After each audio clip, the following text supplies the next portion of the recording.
ओम शांति। ओम शांति। ओम शांति। आज 7 तारीख के शिव बाबा के महावाक्य हैं। आज की मुरली में शिव बाबा हम बच्चों को समझा रहे हैं। क्या बात समझा रहे हैं? बाबा कह रहे हैं कि बच्चे देखो, तुम मेहनत करो, तुम पुरुषार्थ करो। किस बात का पुरुषार्थ करने को कह रहे हैं? कह रहे हैं कि तुम पुरुषार्थ करो कि तुम अच्छी तरह दैवी गुण धारण कर सको। बाबा ने कहा कि बच्चे देखो, तुम इस बात की भी मेहनत करो कि तुम्हारी वजह से किसी आत्मा को दुख न पहुंचे। ठीक है। फिर आगे बाबा ने समझाया कि बच्चे देखो, तुम जब सुनते हो ना, मुरली सुनते हो, चाहे कैसे भी सुनते हो, सेंटर पे सुनते हो या आते हो और व्हाटएवर, तो तुम सोल कॉन्शियस होके बैठो, क्योंकि बाबा तुम्हारे सम्मुख बैठा है। शरीर के कॉन्शियस में होके बैठेंगे ना तो मुरली अंदर नहीं उतरेगी। ठीक है। मुरली क्या है, फिर ज्यों की त्यों ही रह जाएगी कि सुनी ना सुनी एक समान हो जाएगा। ठीक है, तो उससे कोई फायदा नहीं। फिर बाबा ने कहा कि बच्चे देखो, खुद को श्रापित नहीं करना। आपको श्रापित कैसे होंगे? श्रापित होंगे डिससर्विस करके। बाबा ने कहा अगर तुम डिससर्विस करेंगे ना तो श्रापित हो जाएंगे, तो स्वयं को इस चीज से बचा के रखना है। फिर आगे बाबा ने समझाया कि बच्चे, तुम्हारे जो ख्यालात है ना वो बहुत रॉयल होने चाहिए। तुम औरों की तरह नहीं सोच सकती, क्योंकि तुम मेरे बच्चे हो। ठीक है, तो ध्यान रखेंगे इन सारी चीजों का। तो चलिए अब सुनते हैं शिव बाबा के महावाक्य। प्रातः मुरली ओम शांति। बाप दादा मधुबन। मीठे बच्चे, पुरुषार्थ कर दैवी गुण अच्छी रीति धारण करने हैं। किसी को भी दुख नहीं देना। तुम्हारी कोई भी आसुरी एक्टिविटी नहीं होनी चाहिए। बाबा ने कहा तुम्हारी एक्टिविटी राक्षस जैसी नहीं होनी चाहिए। प्रश्न बाबा ने पूछा, कौन से आसुरी अवगुण तुम्हारे श्रृंगार को बिगाड़ देते हैं? बाबा ने कहा कौन सी ऐसे वो हैं, बुराइयां हैं जो तुम्हारे श्रृंगार को बिगाड़ देती है। मैं तुम्हें श्रृंगारता हूँ, तुम वापस बिगाड़ लेते हो। तो आंसर है आपस में लड़ना झगड़ना, रूठना, सेंटर पर धमचा मचाना, दुख देना। ये सब क्या बता रहे हैं? ये सब है आसुरी अवगुण। ठीक है। बाबा ने कहा ये सब है आसुरी अवगुण जो तुम्हारे श्रृंगार को बिगाड़ देते हैं। जो बच्चे बाप का बन करके भी इन आसुरी गुणों का त्याग नहीं करते, उल्टा कर्म करते हैं, उनको क्या होता है? बहुत घाटा पड़ जाता है। बाबा ने कहा उनको बहुत घाटा पड़ जाता है। तो इसीलिए समझा रहे हैं हिसाब। बाबा ने कहा उन्हें बहुत घाटा पड़ जाता है। हिसाब ही हिसाब है। बाप के साथ धर्मराज भी है। बाबा ने कहा देखो, फिर हिसाब बड़ा भारी पड़ेगा। अभी तो प्यार से समझा रहे हैं, अभी तो साथी है, फिर साक्षी होकर बात करेंगे। ऐसे कह रहे हैं कि मैं धर्मराज भी हूँ। तो गीत बाबा ने सुनाया, भोलेनाथ से निराला कोई और नहीं। ओम शांति। रूहानी बच्चे ये तो जान चुके हैं कि ऊंचे ते ऊंचा भगवान है। मनुष्य गाते हैं और तुम देखते हो दिव्य दृष्टि से। तुम बुद्धि से भी जानते हो कि हमको वह पढ़ा रहे हैं। बाबा ने कहा तुम बुद्धि से समझते हो ना, आत्मा ही पढ़ती है शरीर से।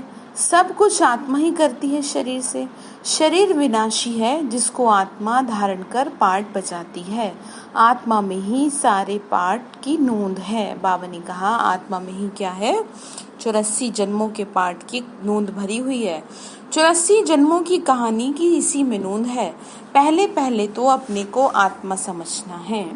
पहले पहले क्या करेंगे? स्वयं को आत्मा निश्चय करें। आत्मा में ही सारा पार्ट फिक्स है। बाप है सर्वशक्तिवान, उनसे तुम बच्चों को शक्ति मिलती है। योग से जास्ती शक्ति मिलती है। यानी योग मतलब जैसे बाबा को याद करते हैं स्वयं को आत्मा समझ के, तभी तो शक्ति मिलेगी ना, जिससे तुम पावन बन जाते हो। बाबा ने कहा मेरी ताकत ही तुम्हें, मुझसे जब जुड़ोगे तो मेरी ताकत तुमको पावन बनाएगी। जब जब तुम खुद को आत्मा समझोगे तब तुम खुद को बहुत शक्तिशाली महसूस करोगे। और जब जब ये समझोगे मैं शरीर हूँ, मैं फलाने का ये हूँ, मैं उसकी ये हूँ, मेरे साथ तो इतने झमेले हैं, तो क्या है, तब खुद को कमजोर समझ पाओगे। ठीक है। बाबा ने कहा इतनी महान शक्ति देता हूँ जो तुम विश्व पे राज्य कर लेते हो। वो साइंस घमंडी इतना सब बनाते हैं विनाश के लिए। उनकी बुद्धि है विनाश के लिए। बाबा ने कहा उनकी बुद्धि तो विनाश के लिए, तुम्हारी बुद्धि है अविनाशी पद पाने के लिए। तुमको बहुत शक्ति मिलती है जिससे तुम विश्व पे राज्य पाते हो। बाबा ने कहा मेरी ताकत तुमको विश्व पे राज्य कराएगी। वहाँ प्रजा का प्रजा पर राज्य नहीं होता, वहाँ है ही राजा रानी का राज्य। ऊंचे ते ऊंचा है भगवान, याद भी उनको करते हैं। लक्ष्मी नारायण का सिर्फ मंदिर बनाकर पूजते हैं। बाबा ने कहा ऊंचे ते ऊंचे तो शिव ही है ना। फिर बाबा ने कहा कि याद तो करते हैं लेकिन लक्ष्मी नारायण का मंदिर बना के भी पूजते हैं ना। फिर ऊंचे ते ऊंचा भगवान गाया जाता है। अभी तुम समझते हो लक्ष्मी नारायण विश्व के मालिक थे। ऊंचे ते ऊंचे विश्व की बादशाही मिलती है बेहद के बाप से। तुमको कितना ऊंच पद मिलता है तो तुम बच्चों को कितनी खुशी होनी चाहिए। बाबा ने कहा कितना तुमको ऊंच पद देता हूँ तो खुशी में रहा करो, ऐसे नहीं परेशान से दुखी से जैसे सारी दुनिया के दुख आप ही को हो। ऐसा तो कुछ नहीं है ना। देखिए जिसको ये ज्ञान प्राप्त है सभी तरफ से ये सभी तरफ से मैसेज मिल रहा है कि जो बाबा के बच्चे हैं जिनको ये ज्ञान प्राप्त है और जो दिन रात ज्ञान योग में बिजी हैं वो आत्मा पूरी तरह सुरक्षित है। तो फिर किस बात का दुख है आपको, जबकि पहले से सारी चीजें समझा दी गई हैं। तो बाबा ने कहा खुशी में रहो। जिससे कुछ मिलता है उनको याद किया जाता है ना। कन्या का पति से कितना लव रहता है, कितना पति के पिछाड़ी प्राण देती है। पति मरता है तो या हुसैन मचा देती है। और यह तो पतियों का भी पति है। कौन? परमात्मा शिव बाबा। अब यहाँ पर बात क्या है, पति का मतलब क्या है? पति से मतलब है पत रखने वाला। और अब भगवान के लिए तो ना हम पति हैं ना हम पत्नी हैं, भगवान के लिए तो हम उसके बच्चे हैं, तो हमारी तो पत वही रखेगा ना। तो जो संबंध आपका अपने शारीरिक रूप से है वो अलग चीज है। लेकिन सिर्फ यहाँ पर एक एग्जाम्पल देके बाबा समझा रहे हैं कि तुम सबकी पत रखने वाला तो मैं हूँ, मैं ही तुमको श्रृंगारता हूँ, फिर भी तुम खुश नहीं रहते। ये ऊंचे से ऊंचा पद प्राप्त कराने के लिए बाबा पढ़ा रहे हैं। तो तुम बच्चों को कितना नशा होना चाहिए, दैवी गुण भी तुमको यहाँ धारण करने हैं। बाबा ने कहा बच्चे बहुत खुशी में रहो। आज कल बाबा नशा चढ़ा रहे थे, आज खुशी का नशा चढ़ा रहे हैं। दैवी गुण भी तुमको यहाँ धारण करने हैं। बहुतों में अभी तक आसुरी अवगुण है। लड़ना झगड़ना रूठना सेंटर पर धमचा मचाना बाबा जानते हैं। बहुत रिपोर्ट्स आती हैं। काम महाशत्रु है तो क्रोध भी कोई कम शत्रु नहीं है। फलाने के ऊपर प्यार, मेरे ऊपर क्यों नहीं। फलानी बात इनसे पूछी, मेरे से क्यों नहीं पूछी। ऐसे बोलने वाले संशय बुद्धि बहुत हैं। बाबा बोले बच्चे, यानी कि इन वन वर्ड बाबा ने कहा कि बच्चे तुम किसी को मत देखो, तुम मुझे देखो। ठीक है, कौन क्या कर रहा है, क्यों कर रहा है, कैसे कर रहा है, उन चीज़ों के लिए रेस्पॉन्सिबल शिव बाबा है। फिर चाहे वो कोई टीचर बहन ही क्यों ना हो, आप अपनी बुद्धि को ना चलाएं, क्योंकि फिर क्या होता है आपस में मन मुटाव हो जाता है। इसीलिए बाबा समझा रहे हैं। हम तो बाबा के बच्चे हैं ना, तो उनकी ही बात को ध्यान में रखेंगे। बच्चे तो उसके सभी हैं, तो सबको देख रहा है। बाबा ने कहा राजधानी स्थापन होती है, ऐसे ऐसे क्या पद पाएंगे। मर्तबे में बहुत फर्क रहता है, यानी पोजीशन में। मेहतर भी देखो अच्छे अच्छे महलों में रहते हैं, कोई कहाँ रहता है। हर एक को अपना अपना पुरुषार्थ कर अच्छे गुण धारण करने हैं। देह अभिमान में आने से आसुरी एक्टिविटी होती है। जब देही अभिमानी बन अच्छी रीति धारण करते हो तो ऊंच पद पाओगे। पुरुषार्थ ऐसा करना है, दैवी गुण ऐसे धारण करने हैं जो किसी को दुख ना हो। तुम बच्चे दुख हरता सुख करता बाप के बच्चे हो।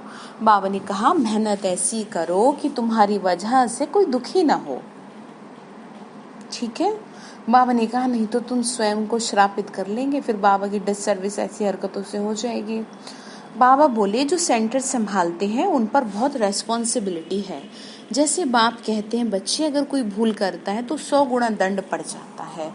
देह अभिमान में आने से बहुत घाटा होता है। बाबा ने कहा शरीर का भान आता है क्योंकि तुम ब्राह्मण सुधारने के लिए निमित्त बने हो। बाबा ने कहा तुम्हें तो दूसरों का जीवन बदलना है। तुम कैसे गलती कर देते हो, पांडव गवर्नमेंट है ना, तो बच्चे हैं तो उसी के समझा रहा है, चाहे सेंटर वाले हो या फिर वो घर में रहने वाले हो, बच्चे तो उसी के हैं ना। और गलतियां सबसे हो रही हैं, अभी कोई भी कंप्लीट नहीं हुआ है। तो इसीलिए कहा जाता है फॉलो फादर। ऊंचे से ऊंचा बाप है, उनके साथ धर्मराज भी है। धर्मराज द्वारा बहुत बड़ी सजा खाते हैं, ऐसे बहुत कर्म करते हैं जो बहुत घाटा पड़ जाता है। बाबा ने कहा गलतियां कर देते हैं, हिसाब ही हिसाब है, इतना कड़ा हिसाब बना लेते हैं। बाबा के पास पूरा हिसाब है, भक्ति मार्ग में भी हिसाब। बाबा ने कहा भक्ति मार्ग में भी हिसाब ही हिसाब है। बाबा ने कहा देखो हिसाब तो पूरा करना पड़ेगा, कर्म फिलोसफी है, ठीक है ना। कर्मों का फल परछाई की तरह पीछे पीछे चल रहा है, तो बहुत कहते हैं ना फूंक फूंक के कदम रखना, क्योंकि इस कर्मों के फल से ना तो कोई बचा था और ना ही कोई बचेगा। तो इसलिए दूसरे को ना देख करके कोशिश तो करो, खुद को देखो। ये मैं नहीं कह रही, शिव बाबा कह रहे। हिसाब फिर देना पड़ेगा ना, फिर आपको दुख होगा। कहते हैं भगवान तुम्हारा हिसाब लेगा, जैसे मतलब जब दिल दुखता है तो ऐसे कहा जाता है ना। तो यहाँ बाप खुद कहते हैं धर्मराज बहुत हिसाब लेंगे। फिर उस समय क्या कर सकोगे, साक्षात्कार होगा, हमने ये किया। वहाँ थोड़ी ही मार पड़ती है, यहाँ तो बहुत मार खानी पड़ेगी। बाबा ने कहा देखो सजा क्या है, सजा सबसे मेन सजा जो आत्मा भोगेगी वो शरीर के द्वारा कष्ट पाएगी, चाह के भी शरीर नहीं छोड़ पाएगी। तो इसलिए उससे बचने के लिए कम से कम स्थूल सेवा में भी इन्वॉल्वमेंट आपकी होनी चाहिए। बाबा के किसी भी तरीके से, या तो स्थूल सेवा करें या मन से करें, किसी भी तरह आपका तन लगे। अगर आपके शरीर से कोई पाप हुआ है तो आपको लगता है मैंने शरीर से पाप किया है, तो हाथों से अगर कुछ गलत किया है तो इन हाथों को भगवान की सेवा के लिए उठाएं, तो कुछ कम हो जाएगा आपका पाप। किसी भी तरीके से तन मन धन और जन, चारों में से कोई तो ऐसा ऑप्शन आप चुनें कि जिससे आप भगवान की सेवा के निमित्त बने, ठीक है। बाबा ने कहा हिसाब पूरा लिया जाएगा। तुम बच्चों को सतयुग में गर्भ जेल में नहीं आना, वहाँ तो गर्भ महल है। अब ऐसा नहीं है कि वहाँ कोई अलग से गर्भ वो होता है, गर्भ तो गर्भ ही है, लेकिन दुख नहीं होता, ठीक है ना, कष्ट नहीं पाती आत्मा। बात इतनी है, कोई पाप करते नहीं, तो ऐसा राज्य भाग्य पाने के लिए बच्चों को बहुत खबरदार होना है। कई बच्चे ब्राह्मणी टीचर से भी तीखे हो जाते हैं, तकदीर ब्राह्मणी से भी ऊंची हो जाती है। तो ये बाबा ने समझाया है, अच्छी सर्विस नहीं करेंगे तो ऊंच पद कैसे पाएंगे, नहीं तो जन्म जन्मांतर के लिए क्या होगा, दास दासियां बनेंगे। फिर बाबा आगे बोले, बाप सम्मुख आते हैं तो बच्चों से पूछते हैं, बच्चे आत्माभिमानी होकर बैठे हो। बाप के बच्चों प्रति महावाक्य है, बच्चे आत्माभिमानी बनने का बहुत पुरुषार्थ करो। पुरुषार्थ का मतलब होता है मेहनत। घूमते फिरते भी विचार सागर मंथन करते रहो। बहुत बच्चे हैं जो समझते हैं हम जल्दी जल्दी इस नर्क छीछी दुनिया से क्या हो जाए, निकले, है ना, यानी इस छीछी दुनिया से हम ऊपर की ओर उठ जाएं। बाबा ने कहा सुख धाम में जाने के लिए सोचते हैं। अच्छे महारथी योग में बहुत फेल हैं, उन्हों को भी बहुत पुरुषार्थ कराया जाता है। बाबा ने कहा अच्छे महारथी भी क्या हैं, योग में फेल हो जाते हैं, तो उनको भी पुरुषार्थ कराते हैं बाबा। फिर आगे बाबा ने कहा कि बच्चे देखो, योग नहीं होगा तो एकदम गिर पड़ेंगे, यानी कुछ ना कुछ आपसे पाप हो जाएगा। नॉलेज तो बहुत सहज है, इसीलिए कहा जाता है कि अगर आपसे आधे घंटे नहीं बैठा जाता, पौन घंटा नहीं बैठा जाता, तो आप 5-5 मिनट करके कुछ तो करो, बड़ा भारी पड़ेगा उसे हिसाब देना। नहीं तो बाबा ने कहा उन्हों को पुरुषार्थ कराया जाता है। योग नहीं होगा तो फिर क्या होगा, गिर जाएंगे। नॉलेज तो बहुत सहज है, हिस्ट्री ज्योग्राफी सारी बुद्धि में आ जाती है। बहुत अच्छी बच्चियां हैं जो प्रदर्शनी में समझाने में बड़ी तीखी हैं, परंतु योग नहीं है। बाबा ने कहा परंतु उनका क्या नहीं है, योग नहीं है, दैवी गुण भी नहीं है। कभी कभी ख्याल होता है अर्जुन क्या क्या अवस्थाएं हैं बच्चों की। बाबा ने कहा कभी कभी मुझे ऐसा ख्याल आता है कि देखो इनकी अवस्था, इंतजार में बैठे हैं। बाबा ने कहा मतलब कुछ कर नहीं पा रहे ना अच्छे से, जल्दी। बाबा ने कहा कि देखो क्या क्या अवस्था है बच्चों की, दुनिया में कितना दुख है, जल्दी जल्दी ये खत्म हो जाए, इंतजार में बैठे हैं, जल्दी चले सुखधाम, तड़फते रहते हैं। बाबा बोले जैसे बाप से मिलने के लिए तड़पते हैं क्योंकि बाबा हमको स्वर्ग का रास्ता बताए ना, ऐसे बाप को देखने के लिए तड़पते हैं, समझते हैं, ऐसे बाप के सम्मुख जाकर रोज मुरली सुने। जैसे कईयों को बड़ी लगन रहती है हम सेंटर बस जाएं, तो उसी चीज को कह रहे हैं कि बहुत रहता है, प्यार रहता है ना, तो अभी तो समझते हैं कि यहाँ कोई झंझट की बात नहीं रहती, बाहर में रहने से तो सबसे तोड़ निभाना पड़ता है। बाबा ने कहा कि जब बाहर हैं सेंटर पे तो कोई ऐसी वो दिक्कत है नहीं, बाहर में जाते हैं तो सबसे फॉर्मल अपना रिस्पॉन्सिबिलिटी निभानी पड़ती है। इसमें बड़ी गुप्त मेहनत है, याद की मेहनत कोई से, बाबा ने कहा याद की मेहनत कोई से पहुंचती नहीं है, बहुत गुप्त मेहनत है। धीरज, बाबा सबको धीरज देते हैं। बाबा ने कहा सबसे तोड़ निभाना है नहीं तो खिटपिट हो जाए, इसीलिए धीरज देते हैं। यानी आप सबके साथ अपना जो जो रिश्ता है नाता उसको निभाओ। ये ज्ञान कोई परिवारों को तोड़ने वाला नहीं है, उल्टा जो टूट गए हैं ना उनको जोड़ने वाला है।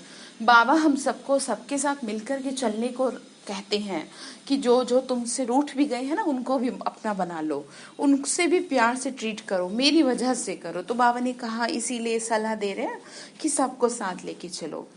याद की मेहनत कोई से पहुंचती नहीं है, गुप्त याद में रहें तो बाप के डायरेक्शन पर भी चले, यानी गुप्त रूप से अंदर ही अंदर याद करते रहो। देहाभिमान के कारण बाप के डायरेक्शन पर चलते नहीं है। कहता हूँ कितना, क्या कहते हैं बाबा, चार्ट बनाओ तो बहुत उन्नति होगी। बाबा बोले मैं कितना कहता हूँ तुम्हें कि तुम चार्ट बनाओ तो तुम्हारी बहुत उन्नति होगी। ठीक है, बाबा ने कहा कि देखो बहुत उन्नति होगी। अच्छे अच्छे बच्चों, बाबा ने कहा अच्छे अच्छे बच्चों का चार्ट बाबा के पास आए तो बाबा बताएं, देखें कैसे याद करते हैं। ये बाबा ने कहा ये जो चार्ट बनाने की बात कही किसने कहा, शिव बाबा ने कहा। टीचर काम देते हैं तो करके आते हैं ना, यहाँ भी जो अच्छे अच्छे बच्चों को माया काम नहीं करने देती है। अच्छे अच्छे बच्चों का चार्ट बाबा के पास आए तो बताएं कि क्या है इनका मतलब याद का हिसाब। समझते हैं हम आत्माएं आशिक हैं एक माशूक की, वो है जिस्मानी आशिक माशूक तो अनेक प्रकार के होते हैं। तुम तो बहुत पुराने आशिक हो, यानी हमने भगवान को प्यार किया है इसलिए ये वर्ड यूज किया जाता है आशिक। ठीक है, हमने उसको चाहा है तो इसीलिए बाबा ने कहा तुम मेरे आशिक हो। बाबा बोले बच्चे तुम बहुत पुराने आशिक हो, अभी तुमको देह अभिमानी बनना है, कुछ ना कुछ तो सहन करना ही पड़ेगा। बाबा ने कहा देखो देह कुछ ना कुछ तो थोड़ा बहुत सहन करना ही पड़ता है ना, तुम अभी देही अभिमानी बनते हो ना, मियाँ मिट्ठू नहीं बनना। बाबा ने कहा अपने मियाँ मिट्ठू नहीं बनना, समझ रहे ना। बाबा ऐसे थोड़ी कोई हड्डी, बाबा ऐसे थोड़े ही कहते हैं हड्डी दे दो, बाबा तो कहते हैं तंदुरुस्ती अच्छी रखो जो सर्विस भी अच्छी कर सको। मतलब ये समझा रहे हैं कि बाबा को आपका कुछ नहीं चाहिए, जैसे वो आता है ना हड्डी मिसल सेवा दधीची ऋषि मिसल हड्डी हड्डी स्वाहा करो, उस बात का मतलब समझा रहे हैं कि इसका मतलब ये है अंदर से मन से लगन से अच्छे से पहले तो खुद को रखो तंदुरुस्त, तभी तो सेवा कर पाएंगे। यानी डेडिकेशन बहुत इतना डीपली होना चाहिए। उस डीपली डेडिकेशन को नाम दे दिया गया हड्डी हड्डी सेवा, हड्डी हड्डी यज्ञ में स्वाहा करना। ठीक है, बाबा ने कहा कि बच्चे देखो, बाबा समझा रहे हैं, क्या समझा रहे हैं कि तंदुरुस्त रहोगे तो अच्छी रीति सेवा करेंगे, बीमार होंगे तो पड़े रहेंगे। कोई कोई हॉस्पिटल में समझाने की सर्विस करते हैं तो डॉक्टर लोग कहते हैं ये तो फरिश्ते हैं, चित्र साथ में ले जाते हैं, तो ऐसी ऐसी सर्विस करते हैं उनको रहम दिल कहेंगे। सर्विस करते हैं तो कोई कोई निकल पड़ते हैं। जितना जितना याद बल में रहेंगे, याद के बल में रहेंगे उतना मनुष्य को तुम खींचेंगे, यानी जितना तुम मुझसे कनेक्ट रहेंगे उतना ही क्या कर पाएंगे, अट्रैक्ट कर पाएंगे मनुष्य आत्माओं को। ठीक है, यानी उनका कल्याण कर पाएंगे। ज्ञान, बाबा ने कहा इसी में ताकत है। प्योरिटी फर्स्ट है, कहाँ भी जाता है पहले प्योरिटी, पीस पीछे प्रॉस्पेरिटी। याद के बल से तुम पवित्र होते हो, फिर है ज्ञान का बल। याद में कमजोर मत बनो, याद में ही विघ्न पड़ेंगे। याद में रहने से तुम पवित्र भी बनेंगे और दैवी गुण भी आएंगे। बाबा ने कहा जितना याद कर सकते हो मुझे कर लो अब। ठीक है, पूरा पूरा टाइम दे रहे हैं। बाप की महिमा तो जानते हो ना, बाप कितना सुख देते हैं 21 जन्मों के लिए, तुमको सुख के लायक बना रहे हैं, कभी भी किसी को दुख नहीं देना चाहिए। बाबा समझा रहे हैं, क्या समझा रहे हैं कि तुमको मैंने बनाया है किस लिए, सभी को सुख देने के लिए। ठीक है, अब आगे क्या कह रहे सुनो। आगे कह रहे हैं कई बच्चे डिससर्विस कर अपने आप को श्रापित करते हैं। बाबा ने कहा कई बच्चों का ऐसा हाल है कि वो क्या है, श्रापित कर लेते हैं खुद को। ठीक है, दूसरों को बहुत तंग करते हैं, कपूत बच्चा बनते हैं तो अपने आप को आप ही श्रापित कर लिए। डिससर्विस करने से एकदम पट पर पड़ जाते हैं। बहुत बच्चे हैं जो विकार में गिर पड़ते हैं या क्रोध में आके पढ़ाई छोड़ देते हैं। अनेक प्रकार के बच्चे यहाँ बैठे हैं, यहाँ से रिफ्रेश होकर जाते हैं तो भूल का पश्चाताप करते हैं कि हमसे गलती हुई, फिर भी पश्चाताप से कोई माफ नहीं हो सकता। बाबा कहते हैं क्षमा अपने पर आप ही करो, यानी खुद ही खुद को माफ करो। याद में रहो बस, बाप किसी को क्षमा नहीं करते, ये तो पढ़ाई है। बाबा पढ़ाते हैं बच्चों को अपने पर। बाबा ने कहा बाबा पढ़ाते हैं बच्चों को अपने ऊपर आप ही कृपा करनी है, कृपा कर पढ़ना है, ये कृपा करो कि ढंग से पढ़ लो। मैनर्स अच्छे रखने हैं। बाबा ब्राह्मणी को कहते हैं रजिस्टर ले आओ। बाबा मांगते हैं ना रजिस्टर, इसीलिए तो पूछा जाता है आप सबसे, रजिस्टर ले आओ। एक एक का समाचार सुनकर समझानी दी जाती है। तो समझते हैं ब्राह्मणी ने रिपोर्ट दी और ही जास्ती डिससर्विस करने लग पड़ते हैं। मतलब उनको लगता है कि बाबा को कह दिया है किसी के सामने तो ऐसे और ही उल्टा हो जाते हैं। बड़ी मेहनत लगती है। माया बड़ी दुश्मन है, बंदर से मंदिर बनने नहीं देती। ऊंच पद पाने के बदले और ही बिल्कुल नीचे गिर पड़ते हैं, फिर कभी उठ ना सके मर पड़ते हैं। बाप बच्चों को बार बार समझाते हैं ये बड़ी ऊंची मंजिल है, विश्व का मालिक बनना है। बड़े आदमी के बच्चे बड़े रॉयल्टी से चलते हैं। कहा बाप की इज्जत ना जाए, कहेंगे तुम्हारा बाप कितना अच्छा है और तुम कितने कपूत हो। यानी बच्चे कुछ गलती कर दें तो ये तो दुनिया किसको कहती है, माँ बाप को ही कहती है ना। तो बाबा ने कहा कि तुम्हारी किसी एक्टिविटी की वजह से क्या होगा, बाप का नाम यानी मेरा नाम बदनाम होगा ना, तो क्या होगा, श्रापित, तुम खुद ही श्रापित हो जाओगे फिर।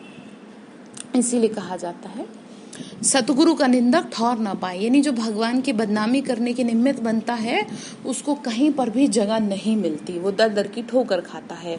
और बदनामी कैसे हो रही है, बदनामी ऐसे हो रही है कि जैसे आपको बता दिया गया कि आप इन चीजों को मत करो, यानी कि कुछ गलती मत करो, जैसे बाबा ने समझाया उसके अगेंस्ट जा रहे हैं, है ना, कुछ ना कुछ पाप कर दिए, फिर दुनिया क्या कहेगी कि जी ये तो वहां जाते हैं, वहां तब भी ऐसे हैं, इनसे अच्छे तो हम ही हैं, तो ये तो भगवान का नाम खराब हो गया ना, तो ऐसे ना कर देना।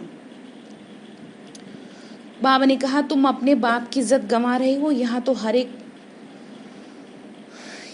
एक अपनी इज्जत गंवाते हैं, बहुत सजाएं खानी पड़ती हैं। बाबा वार्निंग देते हैं बड़े खबरदार हो चलो, जेल बर्ड्स ना बनो, जेल बर्ड्स भी यहाँ होते हैं। सतयुग में कोई भी जेल नहीं होता, फिर भी पढ़कर ऊंच पद पाना है, गफलत नहीं करो, किसी को भी दुख मत दो, याद की यात्रा पे रहो, याद ही काम में आएगी। बाबा ने कहा मेरी ही याद तुम्हारे काम की चीज है। प्रदर्शनी में भी मुख्य बात यही बताओ, बाप की याद में ही मेहनत है। पावन बनना तो सब चाहते हैं, ये है पतित दुनिया। सर्व की सदगति करनी किसको है, एक बाप को ही करने तो बाबा ही आते हैं। क्राइस्ट, बुद्ध आदि कोई की सदगति नहीं कर सकते। फिर ब्रह्मा का भी नाम लेते हैं, ब्रह्मा को भी सदगति दाता नहीं कह सकते। जो देवी देवता धर्म का निमित्त है, भल देवी देवता धर्म की स्थापना तो शिव बाबा करते हैं, फिर भी नाम तो है ना, ब्रह्मा विष्णु शंकर त्रिमूर्ति ब्रह्मा कह देते हैं, तो बाबा भी कहते हैं। यह भी गुरु नहीं है, गुरु तो केवल एक ही है, उनके द्वारा तुम रूहानी गुरु बनते हो। हमारा गुरु कौन है, हमारा गुरु है वो परमात्मा शिव, ठीक है ना। तो बाबा ने कहा तुम मेरे से सीखते हो तो तुम औरों को सिखाते हो। ये बड़ी डीप समझने की बातें हैं। अन्य धर्म स्थापक तो सिर्फ धर्म स्थापन करने आते हैं, जिसके पिछाड़ी सब आ जाते हैं, वह कोई सबको वापस नहीं ले जा सकते। बाबा ने कहा वो किसी को वापस नहीं ले जा सकते, उनको तो पुनर्जन्म में आना ही है। सबके लिए यह समझानी है, एक भी गुरु सदगति के लिए नहीं है। बाबा समझाते हैं, क्या समझा रहे हैं, गुरु पतित पावन एक ही है, और वो कौन है, शिव बाबा, सर्व का सदगति दाता, एक भगवान शिव ही है। शिव से बड़ा ना कोई था, ना कोई है, और ना ही कभी कोई हो पाएगा। तो सदगति दाता केवल शिव बाबा है। सतयुग आदि में बहुत थोड़े होते हैं, तुम्हें शांति धाम फिर सुख धाम में ले जाते हैं। वहां किसका राज्य था, चित्र तो दिखाएंगे ना, भारतवासी ही मानेंगे। देवताओं के पुजारी झट मानेंगे कि बरोबर ये तो स्वर्ग के मालिक हैं, स्वर्ग में इनका राज्य था, बाकी सब आत्माएं कहाँ थी। जरूर कहेंगे निराकारी दुनिया में थे, ये भी तुम अभी समझते हो, पहले कुछ भी नहीं पता था, अभी तुम्हारी बुद्धि में चक्र फिरता है। बरोबर 5000 वर्ष पहले भारत में इनका राज्य था। जब ज्ञान की प्रारब्ध पूरी होती है तो फिर भक्ति मार्ग शुरू होता है। बाबा ने कहा कि बच्चे 5000 वर्ष पहले भी राज्य था, ये वापस वही चक्र रिपीट हो रहा है। बाबा ने समझाया तो फिर भक्ति मार्ग शुरू होता है, फिर चाहिए पुरानी दुनिया से वैराग्य। बस अभी हम नई दुनिया में जाएंगे, पुरानी दुनिया से दिल उठ जाता है, वहां पति बच्चे आदि सब ऐसे मिलेंगे। बाबा ने कहा यानी सुख होगा चारों तरफ। बेहद का बाप तो हमको विश्व का मालिक बनाते हैं। बाबा ने कहा मैं तुमको क्या बना रहा हूँ, विश्व का मालिक बना रहा हूँ। कितना खुशी में रहना चाहिए। तो फिर आगे क्या समझा रहे हैं, आगे कह रहे हैं जो विश्व का मालिक बनने वाले बच्चे हैं ना, उनके ख्यालात बहुत ऊंचे और चलन बड़ी रॉयल होगी। बाबा ने कहा बहुत बहुत गिने चुने शब्द होंगे, बहुत ख्यालात बहुत फाइन क्वालिटी के होंगे, कुछ भी ऐसा नहीं सोचेंगे कि जो नॉर्मल लोग सोचते हो, कुछ ऐसा सोचेंगे कि जो दूसरों के कल्याणार्थ हो।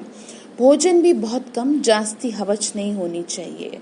अब यहाँ पे बाबा ये नहीं कह रहे कि अब खाना मत खाओ, मतलब बाबा ने कहा शरीर भी स्वस्थ रहे तभी तो मुझे याद कर पाएंगे।